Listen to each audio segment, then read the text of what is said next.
আজকে আমি বানিয়ে ফেললাম আমার ৭.৫ মাস বয়সের মেয়েকে আমি দুপুরবেলা কেমন ধরনের খাবার দিই। দেখো, প্রত্যেকদিন তো কখনোই একই রকম খাবার কোনো বাচ্চারই খেতে ভালো লাগে না। মাঝে সাঝে একটু খাবারের পরিবর্তন আনতে হয়। তাই আমি ঝটপট করে কিছু কুমড়ো আর কিছু গাজর স্লাইস স্লাইস করে কেটে নিলাম। এরপর ভালোভাবে ধুয়ে কড়াইতে অল্প ঘি দিয়ে হালকা জিরে ফোড়ন দিয়ে দিলাম।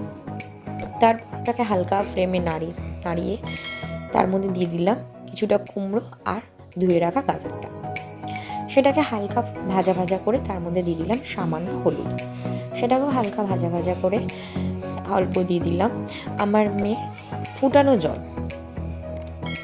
তারপরে সেটাকে ভালোভাবে নাড়াচাড়া করে রাখলাম। এরপরে আগে থেকে ভেজে রেখেছিলাম আমি দেশি ট্যাংরা মাছ। সেটাকে হালকা বেছে নিলাম, নিয়ে ওই ঝোলটার মধ্যে দিয়ে দিলাম। এরপরে ভালোভাবে ঝোলটাকে ফুটিয়ে নিয়ে দেখতেই পাচ্ছ হালকা মাখা মাখা করে নিয়েছি। এরপরে আমাদের রেগুলার যে ভাতটা আমরা খাই সেই ভাতটার মধ্যে দিয়ে দিলাম।